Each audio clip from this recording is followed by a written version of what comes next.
Bom, você já deve ter percebido que nós fazemos questão de destacar em C++ sobre o papel da memória, a memória de trabalho, com relação às variáveis e aos tipos de dados.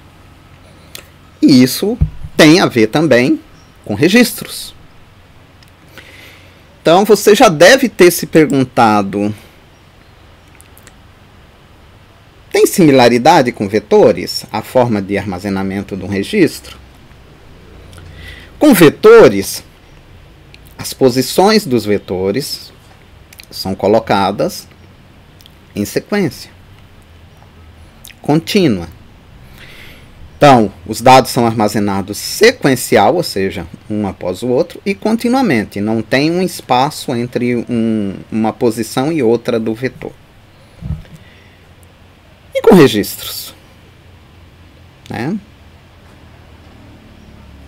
Será que acontece isso também? Bom, os registros também são armazenados em uma posição sequencial da memória. Então aqui temos um exemplo, considerando aí que long ocupe 8 bytes, tá? Então, nós temos aqui a matrícula com 8, o nome, né,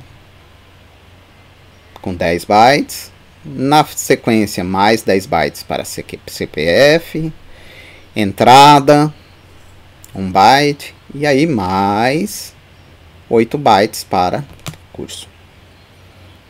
Então, este exemplo aqui mostra que os registros estão armazenados sequencialmente e, na verdade, também contínuo.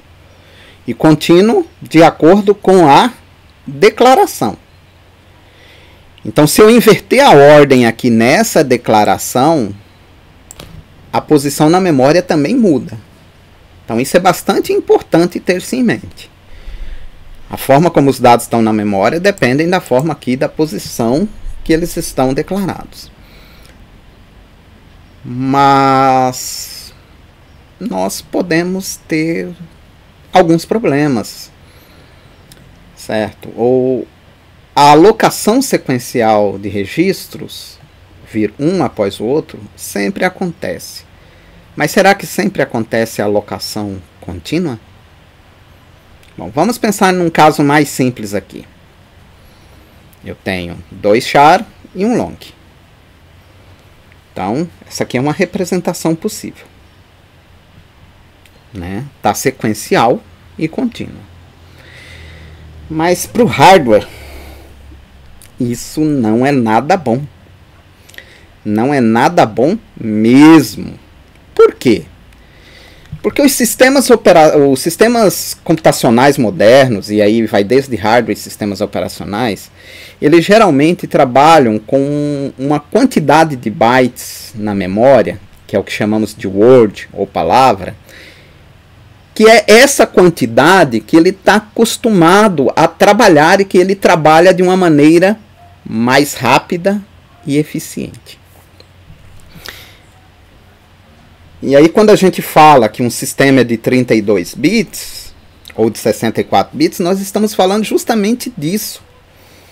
É que ele costuma trabalhar com 4 bytes, 32 bits, ou 64 bits, 8 bytes. Então esses sistemas são otimizados para trabalhar com pelo menos aí 4 bytes de memória. Um sistema de 64 bits ele não espera menos que 4 bytes de memória para trabalhar. E ele trabalha geralmente com 8. O de 32, ele trabalha geralmente com 4, mas não espera menos do que 2 bytes para trabalhar. E quando falo trabalhar, é pegar o dado na memória, fazer uma alteração, gravar o dado, alterar o dado na memória novamente. Então isso aí tem um impacto, né? Ou seja, pegar menos do que isso vai prejudicar a eficiência do sistema. Por exemplo, né?